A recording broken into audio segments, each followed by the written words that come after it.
São Lucia to taka mała wyspa na południe od Martyniki i to właśnie tam się dzisiaj udajemy.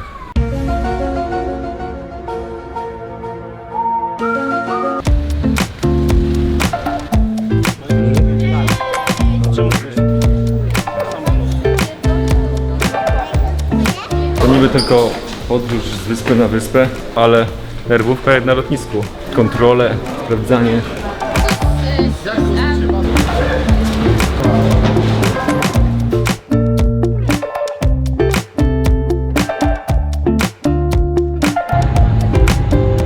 Buja solidnie. Schodzę tutaj jak było w głębszych.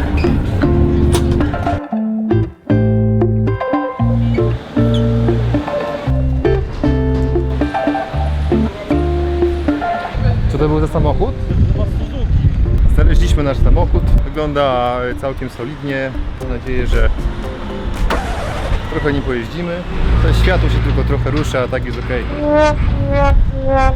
A nie, to ten. Tak się złożyło, że kierowcą będę ja. Proszę, czyń swoją powinność. Dziękuję. Ja nigdy w życiu nie prowadziłem samochodu po lewej stronie. Nowe doświadczenie.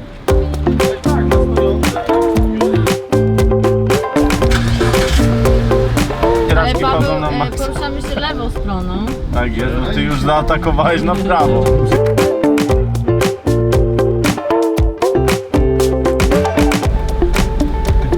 Generalnie nie jest źle po tej lewej stronie, tylko że tu jest strasznie wąsko. Jeszcze troszkę masz, jeszcze troszkę w prawo kręcaj już. Prawie zaliczyliśmy rów. Jezu, do rowu masz. Jesteśmy teraz na ulicy, na której mamy mieszkanie, ale nie mamy pojęcia gdzie. Tu nie ma ani adresów ulic, ani numerów ulic, są tylko takie ogólne nazwy. Więc to jest pewne utrudnienie. Ale wpadliśmy chyba na trop. Go, man. Yeah, that's alright. I know how it is, man. Okay, you go down that hill. Yeah. Nigdy byśmy tu nie trafili, nigdy. Mamy to, jesteśmy na miejscu.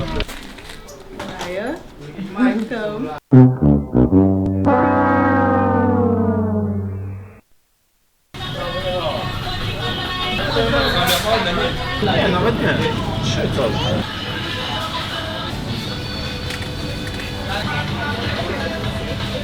Drogo.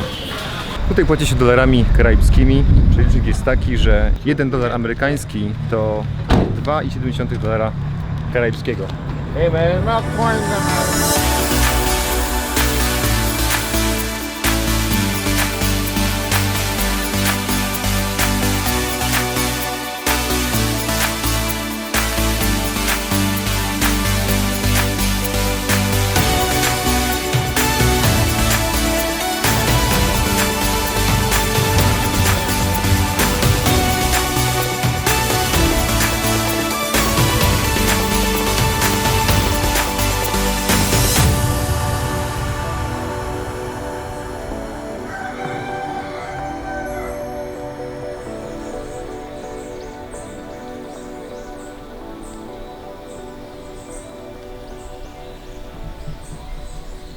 Dzień dobry.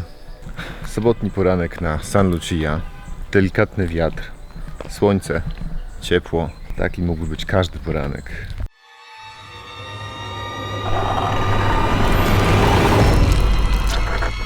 Maja, fajny? Tak, ale ja go nie chcę. On zje z nami śniadanko. Nie. Jak mu też na imię? Stefan? No.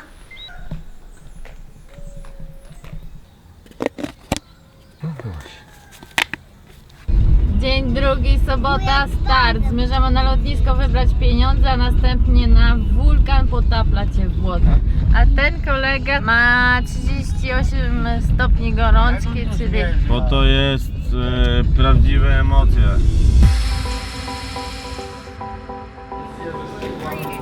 Thank you.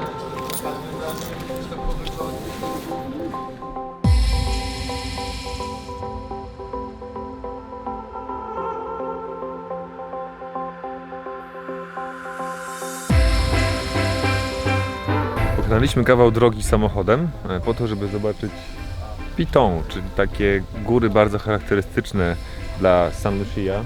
To jest World Heritage. Te dwie góry są na liście dziedzictwa UNESCO.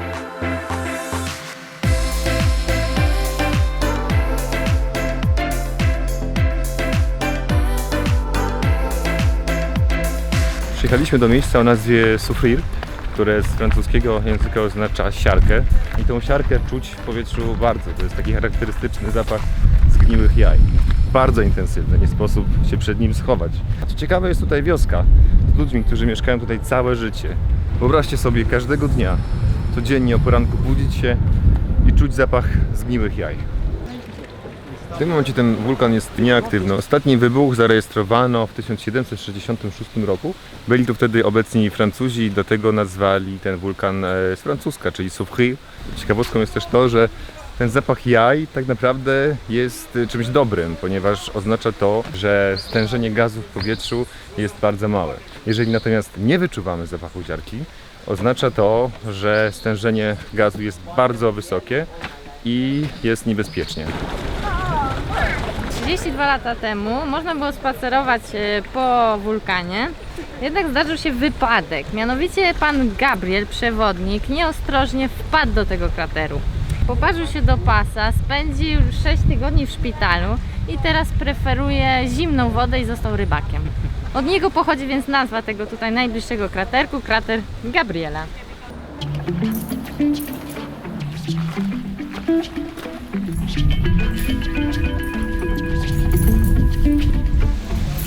To jest takie miejsce skrywające popularną atrakcję w tych okolicach. Z wnętrza krateru wypływa woda, która ma bardzo wysoką temperaturę i błoto, które podobno ma jakieś właściwości lecznicze. Można więc natrzeć się tym błotem i posiedzieć w gorącej wodzie.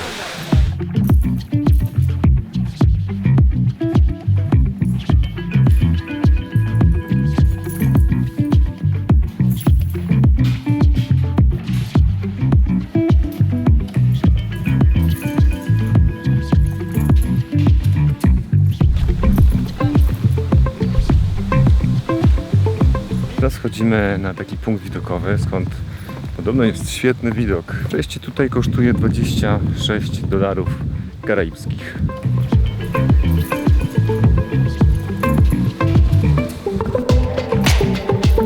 Jakby ktoś miał wątpliwości, ananasy rosną na krzewach, takich jak te.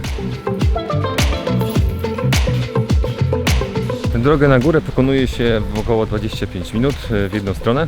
Nie jest to droga trudna, a przy tym bardzo ładna. Po drodze rosną ananasy, palmy, różnego rodzaju roślinność. A pod koniec mamy do pokonania schody do nieba. Nie sposób nie skorzystać.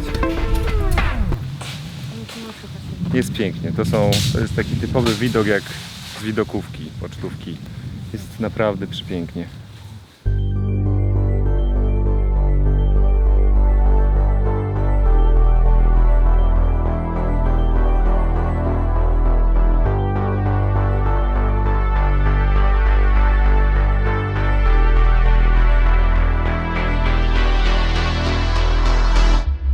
Więc jeżeli będziecie mieli okazję odwiedzić kiedyś San Lucie, nie szczęście czasu na wszystkie punkty widokowe, bo to, co zobaczycie, jest tego warte.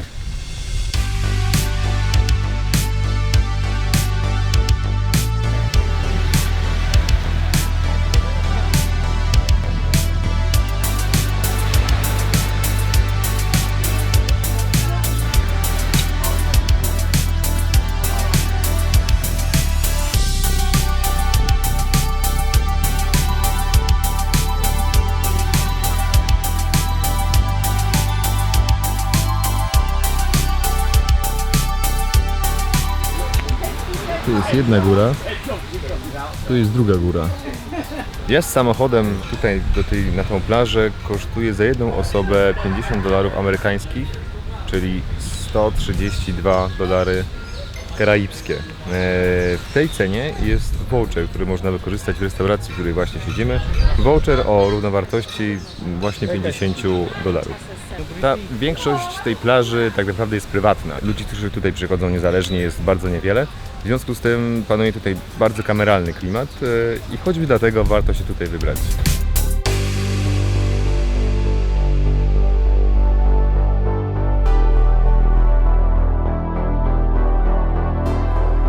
Nazwa plaży to Sugar Beach i najlepiej dostać się tutaj samochodem.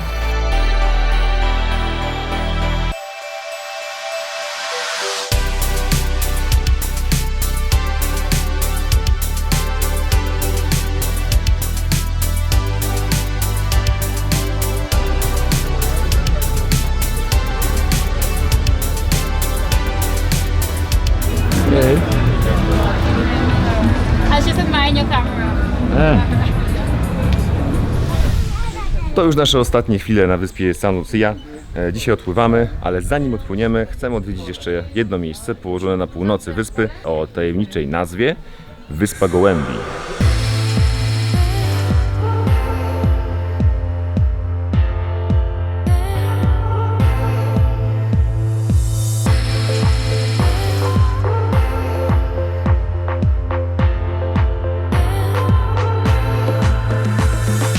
Większość konstrukcji znajdujących się w tym miejscu pełniła kiedyś funkcje obronne. Anglicy bronili tutaj swoich ziem przed Francuzami. Wyspa w swojej historii 7 razy była w posiadaniu Anglików i 7 razy była w posiadaniu Francuzów. Także remis. W tym momencie natomiast wyspa jest wyspą angielską, niepodległą, ale poniekąd zależną od Wielkiej Brytanii. W pewnych względach. Przynajmniej tak enigmatycznie tłumaczyła nam to mieszkanka wyspy.